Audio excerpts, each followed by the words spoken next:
This happened earlier this year. It was my stag night, so a few of us went out drinking. I didn't even want to go, honestly. I was already tired and I had work the next morning, but my brother kept insisting, so I went anyway. We ended up at this random pub. Nothing special, just loud music, people talking over each other. The usual kind of place. I remember checking my phone at one point. It was around 10:30 and I was already thinking about leaving after one drink. Then something kind of weird happened. The front door opened. Not like someone pushed it open or anything. It just sort of swung open slowly.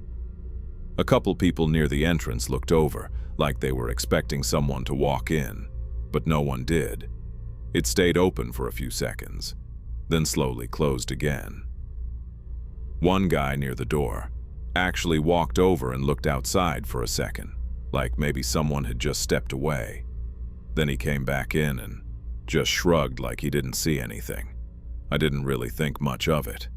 Stuff like that happens. But maybe 10 seconds later, I felt this cold air. Not like a normal draft. It was stronger than that. I actually looked up toward the ceiling for a second, thinking maybe there was an AC vent or something I didn't notice before. There wasn't. That's when I noticed something moving on the floor. It was a piece of paper.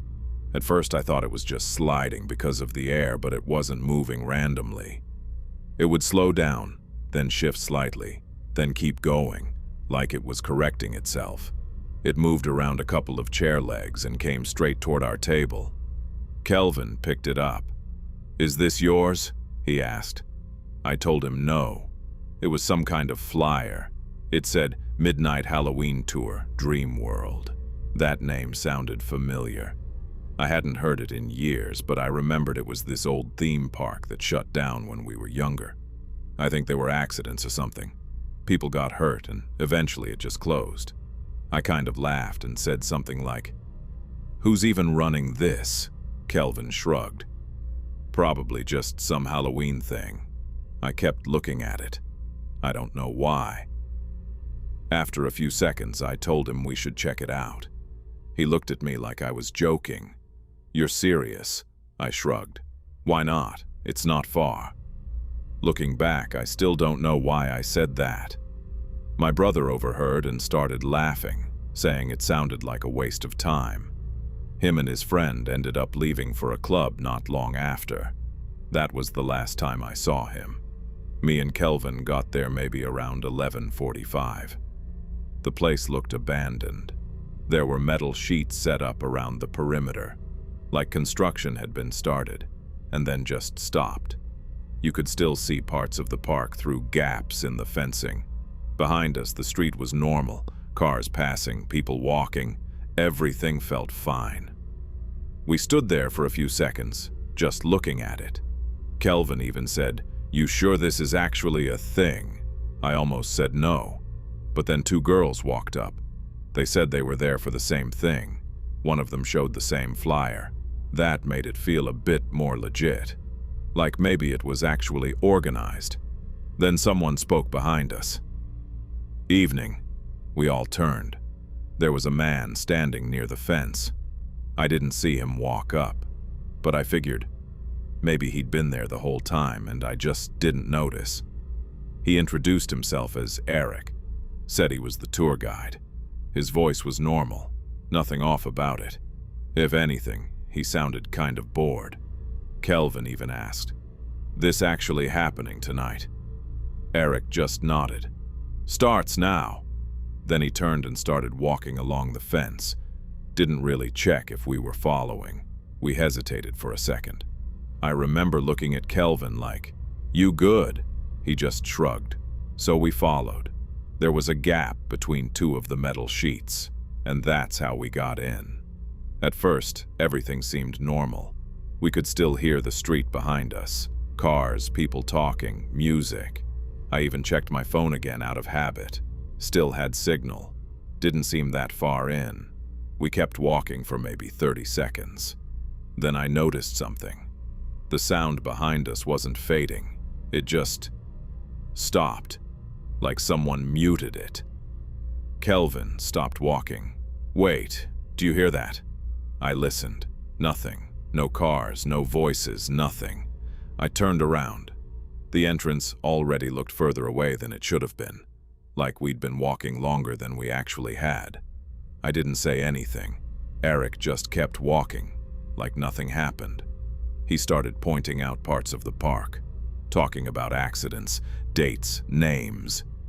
It didn't sound like a tour, more like he was just remembering things. Kelvin leaned toward me and said quietly, "This feels off." I nodded.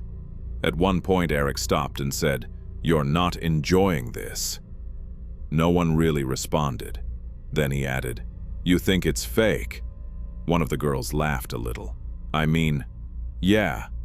He didn't respond to that, just kept walking. A little while later, my brother and his friend showed up again. They said the club was boring, so they figured they'd come see what we were doing. They were drunk at that point, joking around, not taking anything seriously. Eric stopped walking and said, "You can leave, just like that." My brother laughed. "Yeah, we probably will."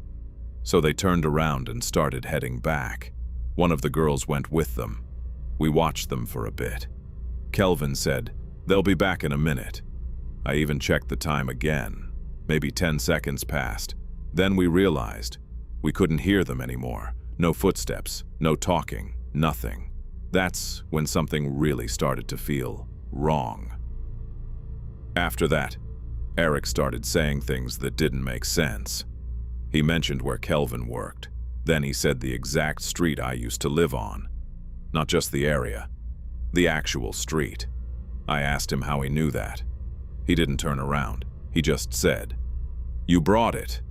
I looked at Kelvin. He looked just as confused. We eventually got to this old ride. Like a ghost train. Big entrance with a clown face above it. Faded paint, peeling. At that point, we both agreed we should leave. So we turned around. But the path didn't look the same. It felt longer. The entrance didn't look like it was in the same place anymore. Kelvin stopped. "This isn't right," Eric said. "You can try." We kept walking. After a while, we passed the same ride again. Same broken railing, same sign. That's when Kelvin said, "We've already been here." I checked my phone again. No signal. Then we heard footsteps behind us. Slow, dragging slightly. We both turned. Nothing there.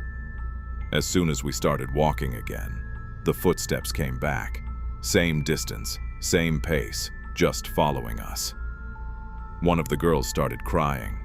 Tunde told her not to run. At some point, I realized Eric wasn't with us anymore. No one saw him leave. He was just gone. Eventually, we found an opening and got out. The street looked normal again. Cars, lights, people. But it didn't feel the same. Before the girl left, she asked, "Did you hear what he said earlier?" We asked what she meant. She said, "He said there were 6 of us. There were only 3 of us left." We went back to the hotel. My brother never came back. Neither did his friend or the other girl. We tried calling them. Nothing. A few days later, I looked up Dreamworld. There was nothing about any tours, no recent posts, nothing. Just old articles about the park shutting down. There's one thing I still think about. When we were leaving, right before we got back to the street, I turned around for a second. There was someone standing near the entrance. Not Eric. Just standing there. Completely still. I couldn't really make out the face properly. But something about it looked off. Like it was trying to look like a person, but didn't get it completely right. I don't really go out at night anymore. Kelvin doesn't either.